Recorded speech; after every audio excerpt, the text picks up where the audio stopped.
Alright, good morning po. Isang maulan na umaga po sa bawat isa. Good morning po. Pwede niyo po bang batiin yung mga katabi natin na isang maulan na umaga po? Ayan, Happy Lord's Day po sa bawat isa. We praise God for this day na even though na it's rainy season ay tayo pa rin po ay nagsama-sama upang kumbaga, sama-sama po natin na may taas ang pangalan ng ating Panginoon, sambahin natin ang pangalan ng ating Panginoon. At ngayon, sama-sama rin po tayo na pag-aaralan ang salita po ng ating Panginoon. Napakaganda na, kumbaga, sa oras na ito, even though there are many distractions na nakikita natin, well, that is part of, kumbaga, makikita natin kasi this is the first Sunday na parang normal na po lahat. Just like yung praise them, kumbaga yan yung first Sunday na wala nang umaalalay sa kanila. And ganun din sa multimedia, and then, syempre, dun this special number, napakaganda actually ng lyrics ng kanta, We Praise God, kasi tuloy-tuloy na kinakanta niya. Kasi that is what, the challenge na fix your eyes upon Jesus, even meron mga distraction. Right? Even meron mga distraction. And we praise God, napaka-professional yung tuloy-tuloy lang. Di ba? Tuloy-tuloy lang. And we praise God po sa bawat isa na even though na ito po ay, kumbaga, maulan na panahon, ay ang pananambahan natin sa ating Panginoon ay hindi humihinto. Di ba? Ang pananambahan natin sa ating Panginoon ay hindi po humihinto. Let me pray for the moment. Ayan, let us pray for the moment and let us, kumbaga, ipagkatiwala natin sa Panginoon ang mensahe niya. And let us also prepare our hearts din po and mind sa pag-aaral din po ng salita ng ating Panginoon na let us guard ourselves na wala tayong madistract or hindi rin tayo madistract. Alright? Na hindi rin po tayo madistract. Let us pray. Father, we would like to thank you, Lord, for this day. We would like to thank you, Lord, for our brethren na kasama po namin ngayon na nananambahan po sa inyong pangalan, Panginoon. At ganoon din sa mga kapatiran din namin na nasa online po ngayon that they are not able to come because of this weather. But we pray, O Lord, our hearts and mind ay nakikiisa sa pananambahan po namin sa inyo po, Panginoon. Lord, we ask, Lord, for your Holy Spirit na kayo po ang manguna po sa amin. Kayo po ang manguna po sa bawat isa po sa amin. Ganon din ang inyong lingkod na magbabahagi po ng inyong salita. Lord, gamitin niyo po ako bilang inyong instrumento. Maging boses niyo po ako, Panginoon. And we pray, Lord, sa aming mapag-aaralan as we start yung series po nito, yung Faith in the Journey of Generosity. We pray, Lord, na may tama yung puso't isipan namin, maging masaya kami na naglilingkod sa inyo at tama ang aming mga pag-o-offer po namin sa inyo po, Panginoon. Dahil kayo lamang po talaga kung bakit kami nandirito. Kayo lang po talaga kung bakit din po kami na inaalay namin ang lahat ng aspeto ng buhay namin, even our plan din po, Panginoon. Dahil kayo po ang aming Diyos at kayo ang aming buhay, kayo ang aming plano po, Panginoon. And we pray, Lord, sa pag-aaral namin ng inyong salita, ma-challenge kami, marialain kami, at ganoon din, may sa pamuhay po namin ito sa tulong niyo po. Commit po namin sa inyong pangalan, sa tayong pangalan ni Jesus. Amen at Amen. Good morning! Ayan, good morning po. At sa oras na ito, kumbaga ito po yung una na series po natin for this month. Kasi, kumbaga tapos na tayo sa celebration natin and back to normal na po tayo. And then ngayon naman ay kumbaga starting na rin po ng rainy season. But I hope and I pray na even sa panahon, even dun sa starting point natin, ng journey natin, bilang isang mananampalataya ng sama-sama, I hope and I pray sa series po na ito ay ma-realign pa tayo, maturuan pa tayo, at ganoon din mas lalo pa nating kilalanin ang ating Panginoon. Why I always said na mas lalong lubusan nating kilalanin siya. I hope walang na-offend doon.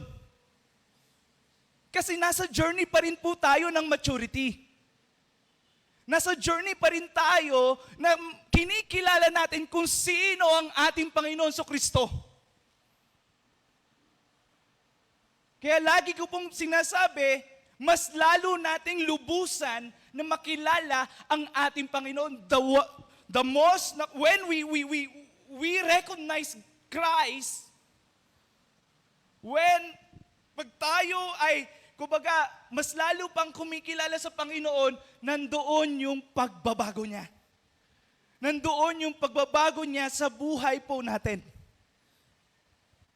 Until nawa, sa pagdating niya. Amen? Until nawa, sa pagdating na. And now, ang series po natin ngayon, this month of August, faith in the journey of generosity. I personally and we as a leaders, kumbaga, we acknowledge everyone. Di ba? Grabe yung, kumbaga, yung preparation, grabe yung distribution ng bawat isa, grabe yung commitment ng bawat isa, grabe yung, kumbaga, porsigido ang bawat isa. And that is family. That is church. Even meron mga kumbaga nanghihina, meron mga nagtatampuhan, pero tuloy-tuloy pa rin. Amen? And that is normal. That is normal.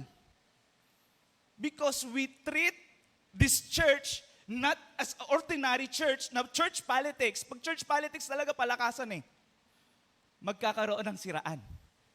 Pero pag tinitreat natin yung church na ito as a church of the family of Christ, di ba? Nandiyan yung sinasabi natin, welcome. Nandiyan yung sinasabi natin, kamusta ka na? Nandiyan yung sinasabi natin, parang naiiba na tayo Nandiyan yung sinasabi natin na nag-aalalayan sa bawat isa. As a family. Kasi kung church politics po tayo, siguro matagal nang wala na naman dito. Palakasan lang po tayo. Pagalingan lang po tayo. That I hope and I pray that this church is not a church politics. Sira na nga ang bansa natin dahil sa politika.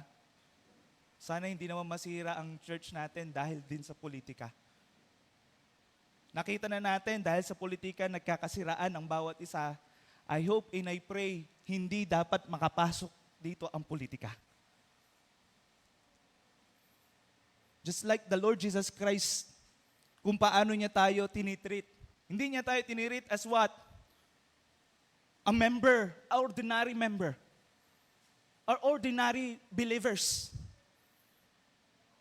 Ano yung nire-recognize natin? Paano niya tayo tinitreat? Family. Children. Amen? That I hope this generosity, this journey, na sana ang motivation natin, we appreciate everyone. And I hope sa bawat isa, kung bakit natin ginawa yan, not to lift up ourselves, pero dapat ang nililift up natin, ang ating Panginoon. Meron tayong mga sponsor by faith sponsorship, and we praise God, ganda ng response natin ng bawat isa. That I hope and I pray that by faith, si Christ talaga ang sinasampalatayaan natin. That it will align sa series po natin. That it will remind us, siya talaga. Amen? Siya talaga. Kaya, start na po tayo. Amen? Ready na po ba ang bawat isa? Ayan. Pero nainitan ako. Alright. Ayan. So, start na po tayo. Yung first series po natin, in the faith in generosity, journey of generosity, yung first topic natin ay makikita po natin in 1 King chapter 17 to 8, verses 8 to 16. Di ba? At let me read to you. Kung meron po kayong mga Bible, please open it. Kung meron kayong mga Bible app, please open it. Huwag mo nang scroll-scroll. Okay? Wala mo nang mag-scroll-scroll. Alright? So sabi po dito in 1 King chapter 17, verses 8 to 16, the Bible says here, then the word of the Lord came to him. Arise, go to Zarephath, which belonged to Sidon, and dwell there. Behold, I have commanded a widow there to feed you. Verse 10, so he arose and went to Zarephath. And when he came to the gate of the city, behold, a widow was there gathering sticks. And he called to her and said, bring me a little water in a vessel, that I may drink. And as he was going to bring it, he called to her and said, bring me a morsel of bread in your hand. And he said, as the Lord your God lives, I have nothing to bake, only a handful of flour in a jar and a little oil in a jug. And now I am gathering a couple of sticks, that I may go in and prepare it for myself and my son, that we will eat it and die. Verse 13. And Elijah said to her, do not fear. Go and do as you have said. But first, make me a little cake of it, and bring it to me. And afterward, make something for yourself and your son. For thus says the Lord, the God of Israel, the jar of flour shall not be spent. The jug of oil shall not be empty, until the day that the Lord sends rain upon the earth. Verse 15, and she went and did as Elijah said. And she and he and her household ate for many days. The last verse, the jar of the flour was not spent, neither did the jug of oil become empty, according to the word of the Lord that he spoke by Elijah. Itong context po na ito ay makikita po natin na, kumbaga, nasa famine na po. Kumbaga, makikita po natin yung context niya na nandun na po na nasa preparation sila ng famine. Di ba? Nandun po sila na kumbaga, panahon na ng crisis. And then sinabi ng ating Panginoon kay Elijah, go there! Tama po? And then ginamit itong widow, and ganun din yung kanyang anak. Para ano po, ma-provide yung pangangailangan ni Elijah.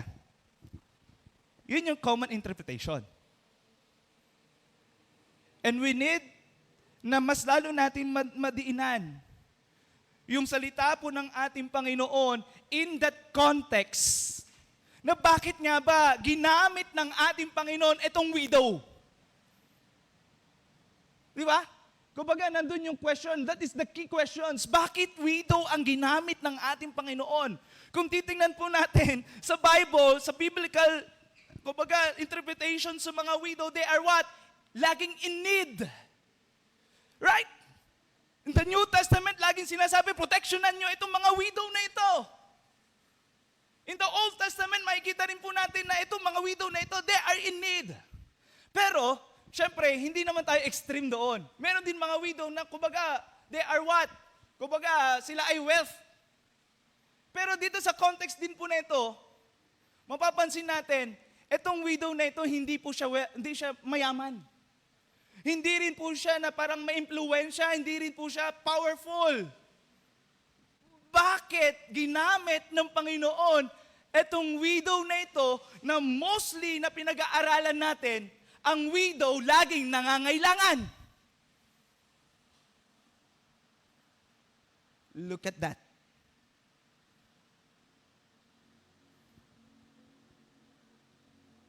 Sa pananampalataya natin, sa journey ng ating generosity, it's not doon sa pagiging generosity, hindi lahat nakabase kung gaano ka kalaki,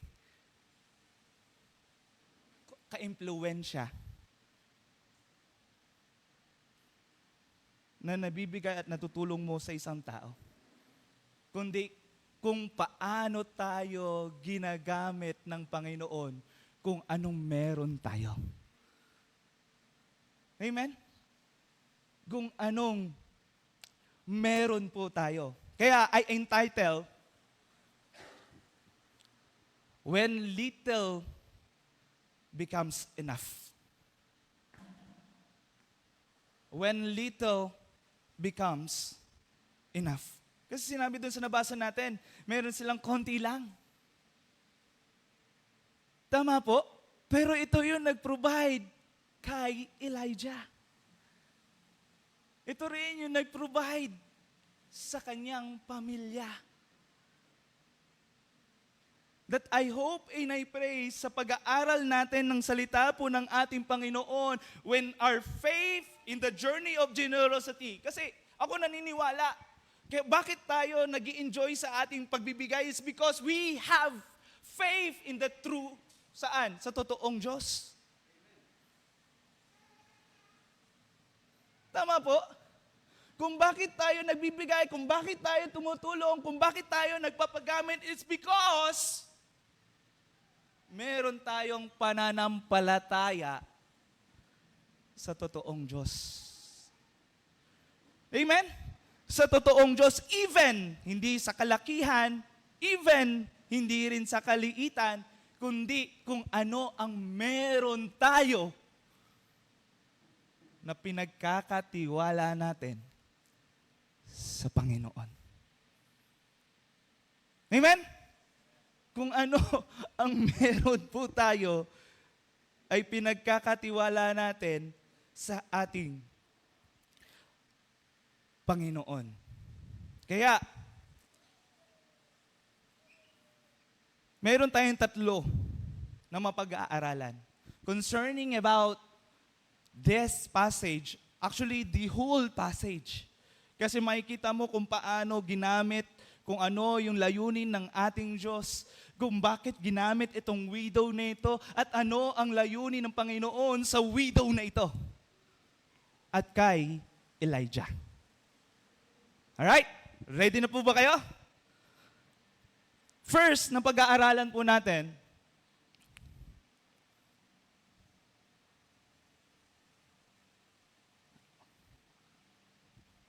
God chose the unexpected person. God chose the unexpected person. Dito natin makikita na hindi talaga natin lubusan na ma-measure ang kaalaman ng Panginoon, ang plano ng Panginoon, and then magugulat na lang po tayo. Minsan, kadalasan nagagamit ang mga hindi natin inaasahan ng mga tao na sila yung tutulong sa atin, sila yung kasagutan ng Panginoon sa atin, sila yung, kumbaga, aalalay sa atin, sila yung magpapalakas sa atin, sila yung magpapakilala. Yung Diyos mo, totoo! Amen? Just like this one. Kung bakit sinabi ko, this is the unexpected person. Why? Because, sabi po dito sa salita ng ating Panginoon, the word of the Lord came to him. And then sinabi niya, arise, go to the Zarephath, which belong to Sidon, and dwell there. Behold, I have commanded a widow. And then sabi niya, there of there to feed you. Take note for this. Sinabi ko po sa inyo, itong widow na ito is most of sa pag-aaral natin sa salita ng Panginoon, ang widow is always in need. Tama po? Pero bakit ginamit ng ating Diyos ang widow na ito? That is unexpected. Ano pa? Bakit siya unexpected? It's because, sabi niya dito, arise and go to Zarephath, which is belong to Sidon. This is not doon sa part ng Israel. This is the outside of the Israel. Meaning, Gentile siya.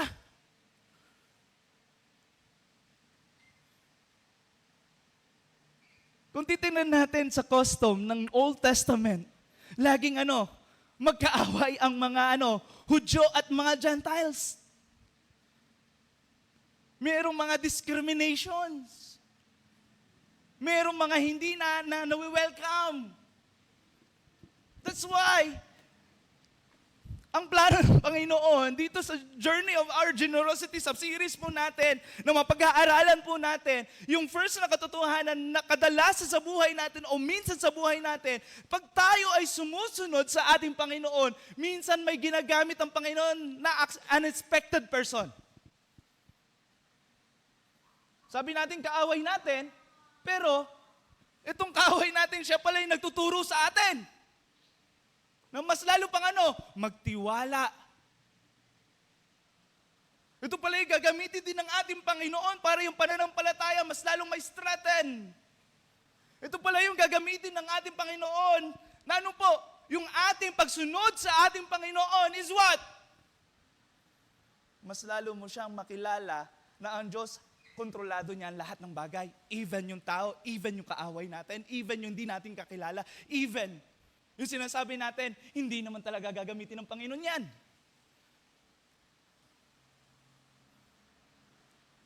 Look at this. God chose the unexpected person. Just like this one. Ang Panginoon, ang Diyos, inutusan si Elijah na pumunta doon sa Zarephath. And then sinabi niya, ito yung ang galing Sinabi niya, behold, I have commanded a widow. Sa pag-aaral natin sa salita ng Panginoon, pag naririnig natin ang therefore, pag naririnig natin ang behold, that is the important things. Be attention. Tama?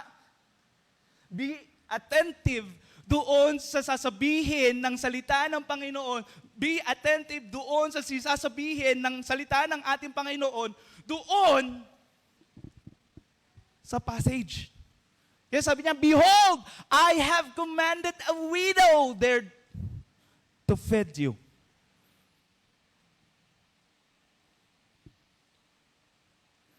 God chose the unexpected person. Even this time, even doon sa sitwasyon din po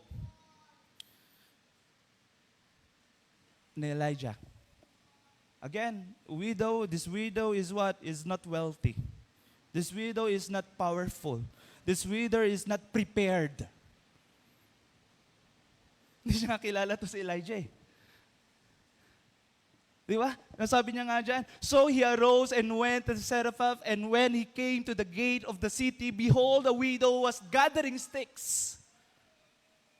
Kumbaga, nasa na siya, nasa trabaho siya, o nag-gather siya ng mga sticks, and then, si Elijah mismo yung lumapit doon. Hindi niya, kumbaga, itong widow na ito, hindi naman niya na-recognize, oy, Elijah!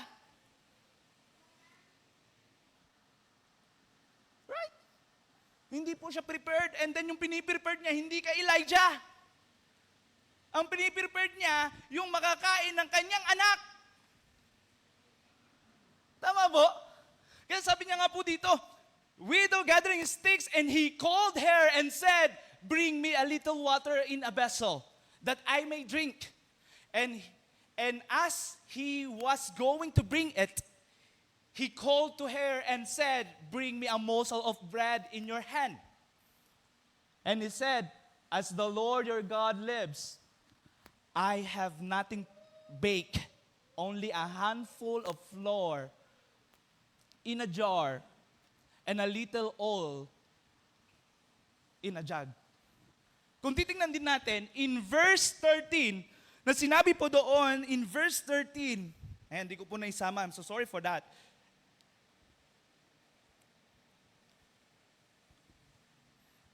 Kung titingnan po natin, tutuloy po natin, and now I am gathering a couple of sticks. Kumbaga yung purpose niya kung bakit siya nag-gather ng mga sticks, that I may go in and prepare it for myself and my son, that we may eat it. Pero, may something eh. Sabi niya, yung last doon, na words is what? And die.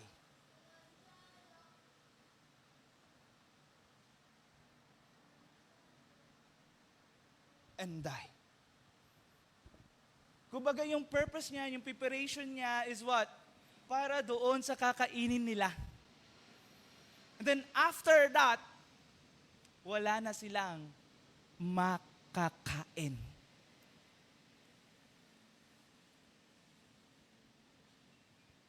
Kaya nga itong widow na ito, hindi po siya mayaman, hindi po siya powerful, hindi rin siya prepared na darating si Elijah at papakainin niya na yung piniprepare niya is yung makakain lang nila sa araw na yon, and then, wala na silang makakain.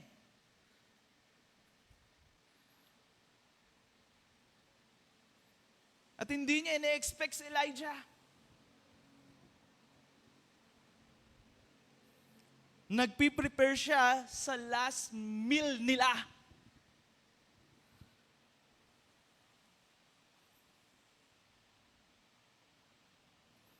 Kaya makikita po natin, bakit ang Diyos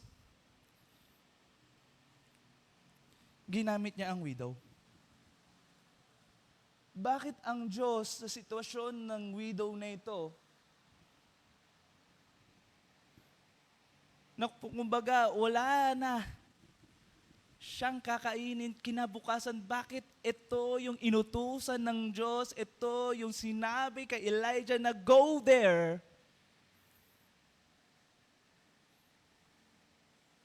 At ang widow na ito ay magpapakain sa'yo. It is normal, sa perspective natin, na ano po, pag wala na tayong kakainin, kumbaga sayad na tayo, sasabihin natin, wala po kaming may bibigay eh. Tama ba? Wala po tayong may bibigay. And then sasabihin din natin, pasensya na, this is, kung dito tayo sa sitwasyon, our last meal. Pag medyo loko-loko, yung perspective natin is what? Yung approach natin is what? Problema mo yan eh.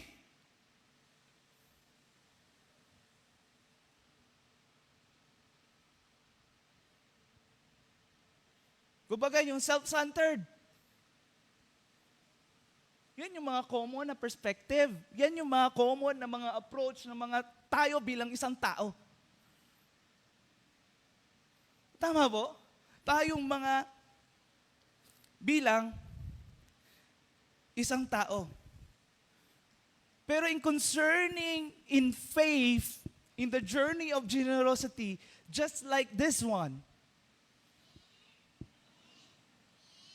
yung pagigibang generous, pag ikaw ay abundant na? Di ba hindi? Yung sasabihin natin, tsaka na ako tutulong pag okay na rin ako. Tsaka na ako magkukumit pag okay na yung savings ko. But in faith, sabi ko nga po, ang generosity masusukat pag ikaw ay merong pananampalataya. Kung tayo ay tinitest ng ating Panginoon kung ano ang meron ka.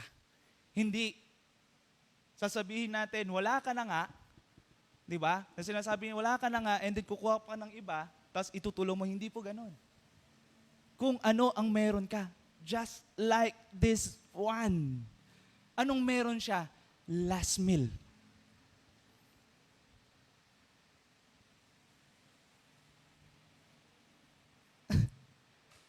Tama po? Last meal.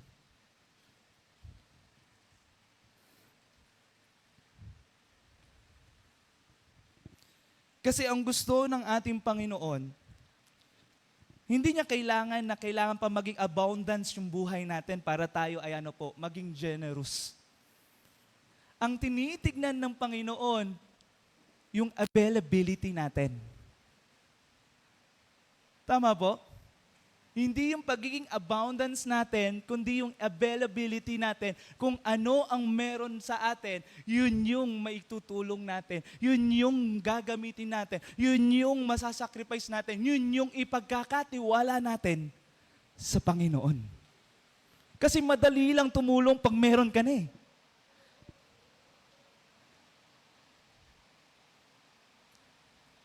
Pag sobra-sobra. Pero kung sapat lang, merong minsan nagtatalo. Tama po? Meron minsan nagtatalo. Kasi ang purpose ng ating Panginoon, why? Doon sa bagay na yun na ginamit itong widow na ito, hindi doon sa sinasabi natin na kailangan Itong tao na ito, itong widow na ito is hindi naman siya mayaman, hindi rin naman siya sinasabi rin natin na powerful, na impluwensya, pero siya'y ginamit ng Panginoon. And then sinabi niya dito kung ano ang meron sa kanya. Di ba? Ang pagtulong sa kapwa ay what? Hindi dahil meron ka. Ay hindi dahil sobra na yung sayo. Ang pagtulong sa kapwa, sa kalooban ng ating Panginoon, ay kung ikaw ay available na tutulong kung anong meron ka. Just like stewardship. Ang pagpapala ng Panginoon na pinagkatiwala sa atin ng Panginoon, hindi yan sa atin. Ang pagpapala ng ng Panginoon na pinagkatiwala sa atin, ang layunin niya is what? I-manage mo at doon sa pagmamanage mo, mabigyan ng kaulatian ng ating Panginoon. Sa pagmamanage na yon, tama. Yung perspective mo, that is not mine, but God. Amen? Kaya, principle.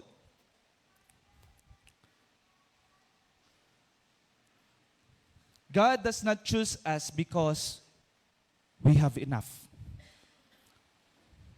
God does not choose us because we have enough.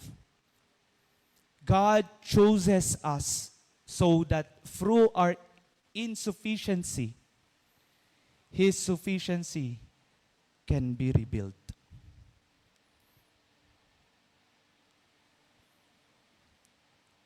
Amen? Amen po ba? God does not choose us because we have enough. He chose us so that through our insufficiency, His sufficiency can be rebuilt. He is our God. He is our Jehovah Jireh, the God of the provider.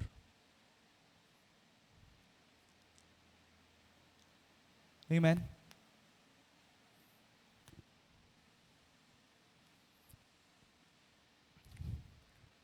Pangalawa, na mapag-aaralan po natin. God used the little provision. God used the little provision.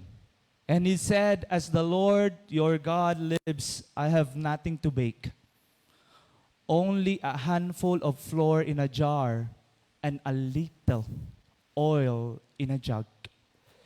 And Elijah said to her, "Do not fear. Go and do as you have said. But first, make me a little cake of it and bring it to me. And afterward, make something for yourself and your son.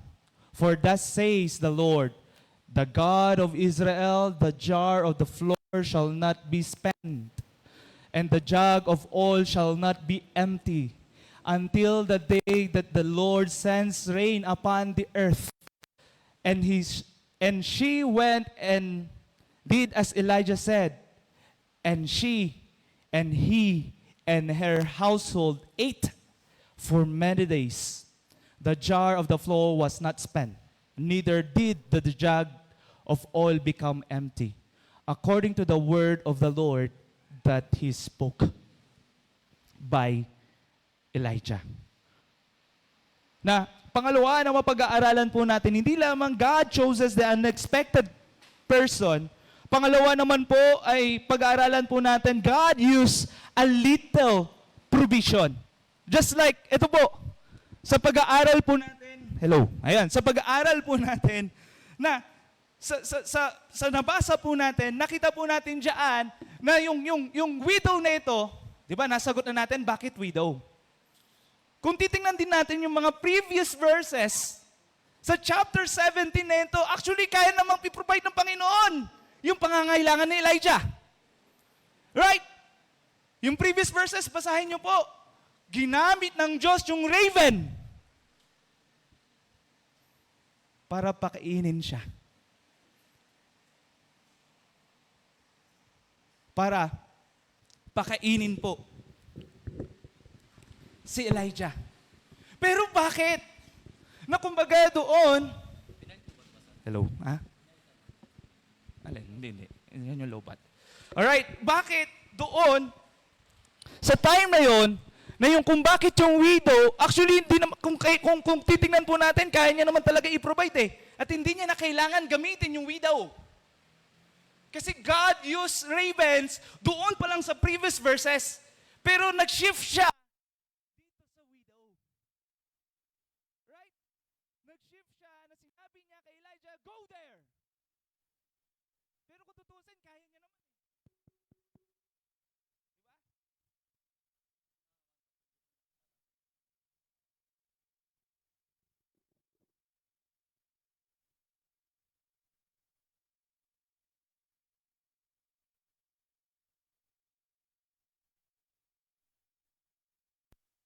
So, makikita po natin na gamit ng ating Panginoon doon sa previous verses, ginamit niya na ang raven. Pero bakit nag-shift siya na pumunta doon sa widow para ito ay gamitin din ng ating Diyos? Na doon sa widow is what? Little lang. Doon sa widow, makikita po natin na kumbaga sapat na lang sa kanila sa araw na yon yung pagkain nila. Di ba? Unlimited kung tutuusin, raven, gamitin ng Panginoon, araw-araw kay Elijah. Right? Pero bakit nag-shift siya, and then doon sa pag-shift niya, na ginamit itong widow na ito, and then itong widow na ito at ang kanyang pamilya is what? Yun na lang yung araw na sasabihin, kumbaga yung pag-aaral natin, yun na lang yung provision nila sa araw na yon.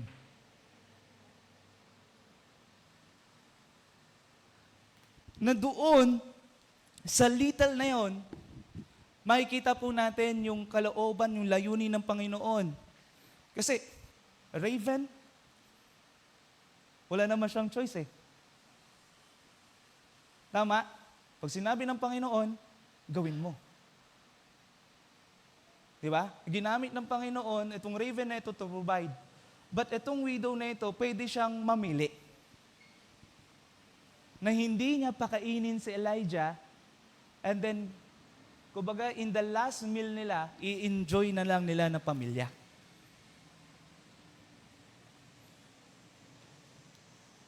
Tama po. Na doon sa little na yon, may tinuturo ang Diyos kay Elijah at ganun din sa widow. In normal, pwedeng hindi niya matulungan. Pero in faith na binibuild up ng Diyos kay Elijah at ganun din kay widow, anong ginawa ng widow? Sumunod. Amen? Sumunod. Sa buhay natin, binibigyan tayo ng choice ng Panginoon. Nandyan na yung pagtuturo, nandyan na yung gabay ng Panginoon, nandyan yung challenge ng Panginoon sa atin, nandyan yung pagre-realign ng ating Panginoon, and it's up to you kung susunod ka. Pag hindi ka susunod sa kalooban ng Panginoon, meron pa rin gagamitin ang Panginoon. Just like the raven. Tama? Kung hindi rin tayo susunod doon sa kalooban ng Panginoon, kung ikaw talaga yung gagamitin din ng ating Panginoon, i-realign ka niya. Tuturuan ka niya. Gagabayan ka niya. Minsan, pag sobra ang hindi natin pagsunod sa kalooban niya, papaluin ka niya. Para ano? Bumalik saan? Sa kalooban niya. Pero sana, bilang isang mananampalataya, huwag na nating hintayin ang pagpapalo. Sana lagi nating panghawakan ang kalooban ng Panginoon, siya talaga ang mangyari sa buhay natin. Amen? Ang kalooban ng Panginoon ang masunod sa buhay po natin. Na doon sa raven, andyan yung utos ng ating Diyos. At na-provide yung pangangailangan ni Elijah. Doon sa widow, makikita natin yung participation ng widow para ma-provide yung pangangailangan ni Elijah. Yung raven, walang choice. Pero yung widow, meron choice. Yung raven, he simply carried yung food para ma-provide yung pangangailangan ni Elijah. Yung widow, he had experience, in-exercise niya yung pananampalataya. Di ba? In-exercise niya yung pananampalataya because that is the last meal. Because that is the last meal. Ang raven, kinuman ng ating Panginoon. Yung widow, kinuman ng Panginoon at siya ay nagtiwala sa kalooban ng Panginoon. For that little.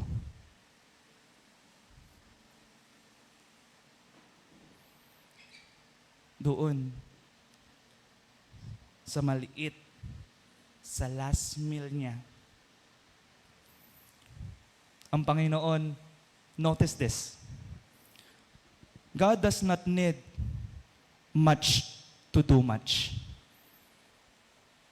Amen? God does not need much to do much. God can take a little flour. God can take a little oil. And a little faith and a little obedience. Na yung turning point ng buhay ng story nito na provide. Amen? Na provide. Bakit po? Sabi po dito, kung titingnan po natin, sinabi ni Elijah, do not fear. Di ba? Do not fear. Gawin niya yung pinapagawa ng ating Diyos, pinapagawa niya. And then, after that, nung obedience, nitong widow na ito is what? Yung daily need nila, yung last meal nila is what? Kumbaga, na-sustain. Tama po?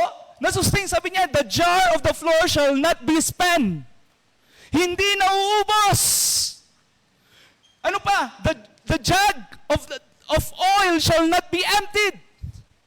And until the day that the Lord send rains upon the earth. Take note, di ba yung context is what? Nasa famine. Ibig sabihin, lahat in need. Lahat naggagather para doon sa famine na yon at meron silang makain. Right? Pero dito sa little na ito, sa little obedience na ito, sa little faith ng widow na ito, sa pagsunod niya sa kalooban ng Panginoon, yung last meal niya, nila, na-provide. At hindi kailangan ng ating Panginoon yung much, too much. Kahit yung mga kokonti lang, pag ito ay pinagkatiwala mo sa Panginoon, may gagawin siya. Isa pa, na makikita po natin na notice dito. Na sinabi po dyan, the jar of the floor shall not be spent, and the jug of oil shall not be emptied until the day that the Lord sends rain upon the earth.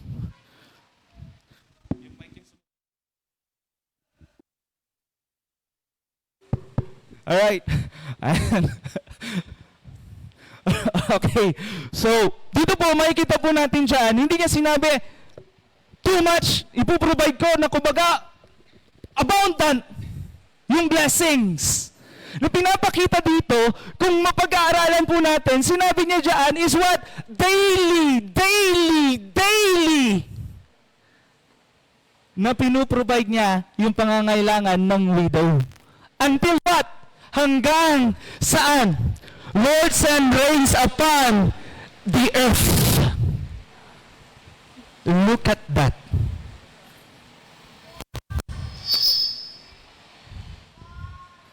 Yung provision ng ating Diyos, sometimes, is what? Yung tinuturo niya sa atin, pag ikaw nag-obey, ang provision ng Panginoon kung ano yung, sapat para sa'yo. Amen? Hindi kagad ang sinabi ng ating Panginoon, okay, gumawa ka ng barn and then i-store mo yung mga provision ko. Hindi eh. Sinabi doon sa jug na yon, doon sa lagayan ng floor na yon, na sapat doon sa araw na yon, hindi nauubos. Amen? Hindi po siya nauubos. Hindi sinabi ng Panginoon, gumawa ng malaking storage, and then buhos lahat. Ang nilagay dito sa salita ng Panginoon is yung jug na yon, yung lagay ng floor na yon, na hindi nauubos. Ibig sabihin, yung daily needs natin. Yung daily needs ng widow na ito, at nung household niya, at nung kanyang anak. Amen? At ng kanyang anak. Hindi issue yung size.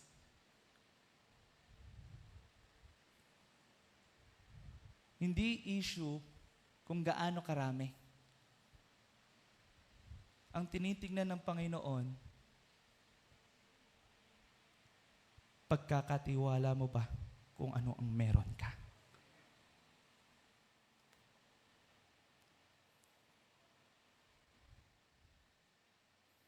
Hindi niya kailangan hintahin na sapat na para sa'yo. Hindi niya hinihintay na maging mayaman ka pa bago ka makatulong. Kundi kung ano ang meron ka. At kung ang Panginoon, tinuturuan ka, may pagkatiwala ito para maging blessing ka sa iba, gagawin mo ba? Just like itong widow, the last meal.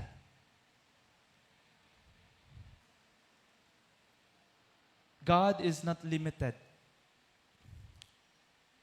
by the size of what we have.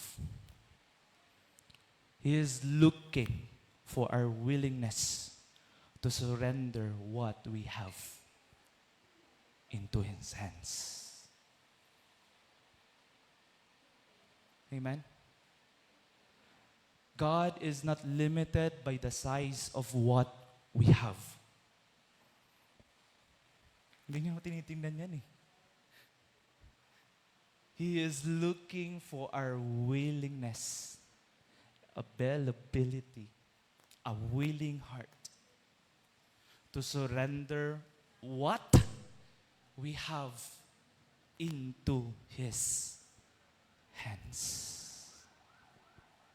Kung ano ang meron ka at willing ka na ibigay ito, ipagkatiwala ito sa Kanya. Amen? Sa Kanya. She had little. Yung last meal niya, but He gave. Di ba? Sa pag-aaral natin. She obeyed before He saw a miracle. Tama po? Di ba? Sumunod siya, and then yung turning point, nandoon yung blessing ng ating Panginoon at nasustain yung pangangailangan nila araw-araw. And God sustained what she surrendered. Ano yung sinurrender niya? Yung food nila. Anong ginawa ng Diyos?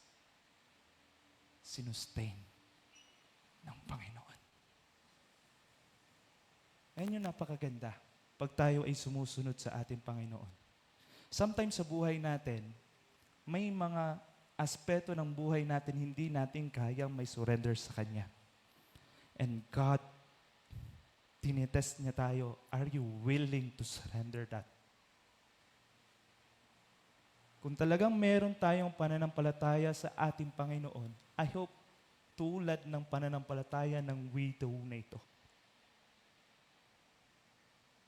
Even he is Gentile. She is Gentile. Pero yung pananampalataya niya, sa pagsunod niya, binigay niya. At yung pag-surrender niya, merong ginagamit at merong gagawin ang Panginoon para ipakita niya sa iyo, Diyos mo siya. Panginoon mo siya. Tagapagligtas mo siya. Amen? Amen po ba? Ay, walang sangayon. Walang gustong mag-surrender. Amen! Pangatlo, hindi lamang God chose the unexpected person. At yung pangalawa na nakita po natin dyan is that God used yung little provision. Di ba? And then pangatlo po, na papag-aaralan po natin sa following verses.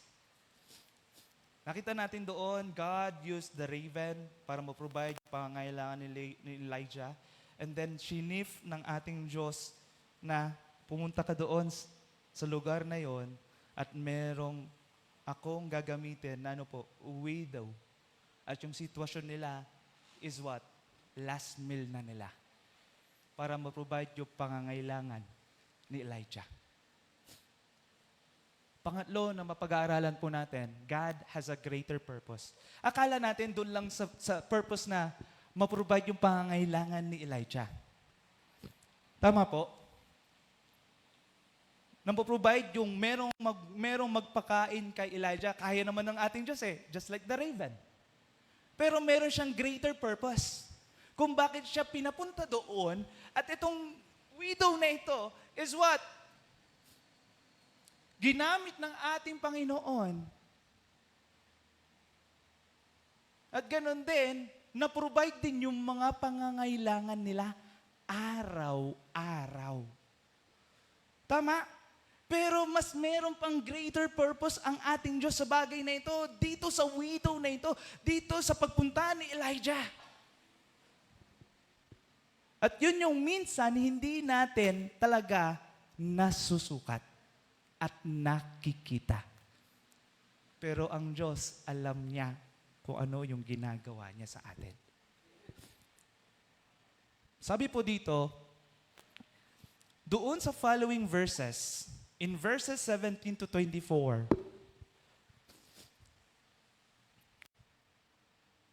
pasensya na po, medyo maliliit. Kaya nga po, pina-open ko po yung Bible nyo and yung Bible app. Alright? After this, the son of the woman, the mistress of the house, become ill. And his illness was so severe that there was no breath left in him. And he said to Elijah, "What have you against me, O man of God? Have you come to me to bring my sin to remembrance of the cause of the death of my son?" And he said to her, "Give me your son." Si Elijah, sinabi niya ito, "Give me your son." And he took him from her arms and carried him up into the upper chamber where he lodged, and he laid him on his own bed. And he cried to the Lord, "Lord my God, have you brought calamity even upon the widow with whom I sojourn by killing her son?" Then he stretched himself upon the child 3 times and cried to the Lord, "O Lord my God, let this child's life come into him again." And the Lord listened to the voice of Elijah. And the life of the child came into him again, and he revived. And Elijah took the child and brought him down from the upper chamber into the house of delivered him to his mother. And Elijah said, "See, your son lives." And the woman said to Elijah, "Now I know that you are a man of God, and that the word of the Lord in your mouth is" what? Truth. Praise God. Doon sa istorya nito, ang akala natin, the common is that yung importance ng provision ng ating Diyos kay Elijah. But there is a greater purpose kung bakit sinabi ng Diyos kay Elijah, "Punta ka doon."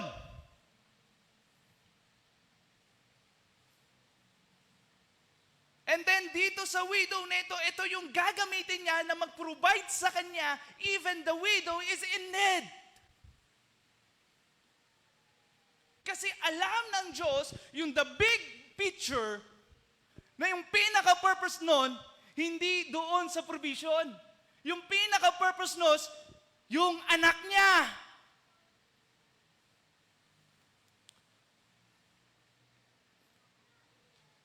magkakasakit. Yung anak niya, mamamatay. Look at that. Nandun yung obedience. Even si Elijah, kumbaga alam niya na yung pagsunod niya sa kalooban ng ating Panginoon, na even kaya naman nang pakainin siya ng ravens. Pero sinabi ng Panginoon, kung ako rin tutusin, magka-question ako, bakit pupunta sa widow? Alam ko naman ng widow is meron siyang pangangailangan. Most of them ay merong pangangailangan. And then nung nalaman ko na itong widow na ito, this is the last meal, bakit ko i-challenge siya itong widow na ito? Sasabihin ko na lang, okay lang. Meron pa namang iba dyan eh. Diba? Pero sinabi ni Elijah, yung obedience niya sa ating Diyos, sa kalooban ng Panginoon, challenge niya itong widow na ito, do not fear. Kung nga ang raven, itusan ng Panginoon para mag-provide sa kanya, and then itong widow na ito, that they are in need, and yun yung last meal niya, pero sinabi niya, do not afraid, do not fear. Kasi kaya ng Diyos i-provide yung pangangailangan mo. Daily. Sumunod ka lang. Amen? Sumunod ka lang. Pero hindi doon nagtatapos. Hindi doon sa provision, kundi doon saan? Kumbaga, makikita natin dyan yung pagkilos, yung purpose ng ating Panginoon sa pamilyang ito. Right? Sa pamilyang ito. Na doon sa pagsunod ni Elijah sa kalooban ng Diyos at doon din sa pagsunod ng widow na ito para ma-provide yung pangangailangan ni Elijah, meron pang purpose ang ating Panginoon. Na itong widow na ito, mas lalo siyang sumampalataya at magtiwala sa ating Panginoon. Ibig sabihin niyan, binibuild up ng Panginoon ang kanyang pananampalataya. Pinapakilala ng Diyos kung talagang sino siya sa mga sitwasyon na mararanasan nila. Hindi lamang doon sa famine, kundi doon sa saan? Sa sakit ng kanyang anak. Hindi lamang siya God the provider, siya rin po yung dakilang manggagamot. Amen? Kung kinaya niya, pinakita niya na kaya kong provide ang pangangailangan mo araw-araw. Even yung health ng anak mo, kaya kong pagalingin. Kaya niyang buhayin. Sumunod ka lang.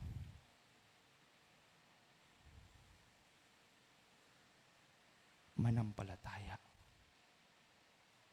ka lang. Sa ilang beses natin nasasabi, nothing is impossible sa ating Diyos. Amen? Biro mo, kung titingnan natin in the third year ng preparation natin, makikita natin parang imposible na matapos.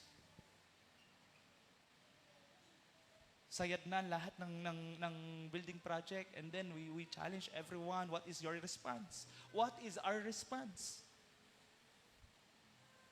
And then maraming kumbaga makikita natin, marami tayong discussion na parang imposible.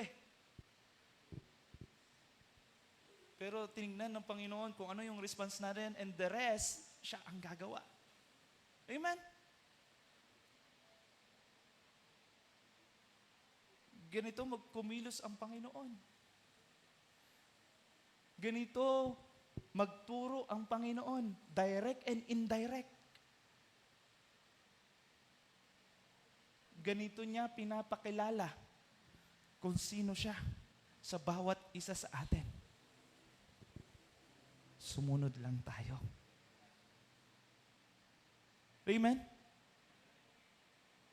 Biro mo, instantly na nagpa-challenge tayo.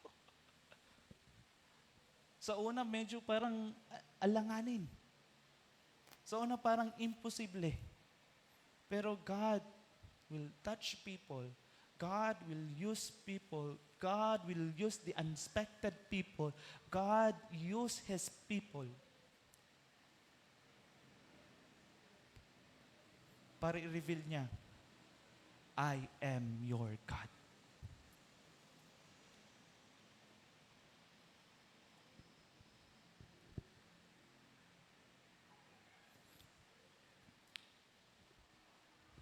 Amen. And then sinabi niya, in the last, wag mo na yan. Sinabi niya, and the woman said to Elijah, now, I know. This is the proclamation. Now I know, said to Elijah. The woman said to Elijah, now I know that you are a man of God. The word of the Lord is your mouth, is truth.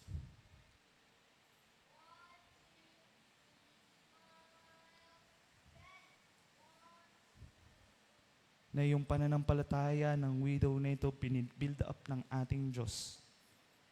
At sa kanyang pagsunod sa kalooban ng Diyos, even siya ay Gentile. Nandoon ang pagkilos, nandoon ang paggamit, nandoon ang layunin ng ating Panginoon sa bawat tao. Malay mo sa ating pagsunod, malay mo sa ating pag-surrender, malay mo sa ating by faith na pagsakripisyo kung ano ang meron tayo, may mga taong nakatingin at merong mga taong sasabihin sa iyo, totoo ang Kristo sa buhay mo. Totoong meron kang Diyos. Totoong binago ka niya. Totoong sumusunod ka sa Kanya. At ang buhay mo, ang buhay ng bawat isa, ay isang patotoo. Just like Elijah. Sa kanyang pagsunod sa ating Diyos, merong nakakilala sa Diyos. Merong mananampalataya at sumusunod sa Diyos. Amen? Just like this story.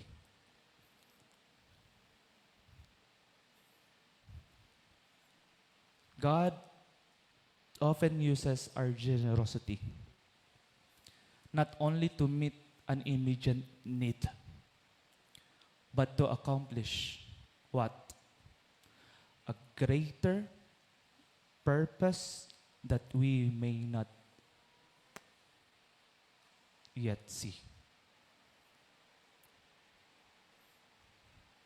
Amen? God often uses our generosity not only to meet an immediate need, but to accomplish a greater purpose that we may not yet see. Tulad sa istorya ng widow na ito, tulad sa story ni Elijah. Ang alam lang natin, provide yung pangangailangan, mapakain si Elijah. But wait, mayroong greater purpose ang Diyos kung bakit siya nandoon. Papagalingin, bubuhayin yung kanyang anak at ang widow mananampalataya sa Diyos. Amen? Mananampalataya sa Diyos.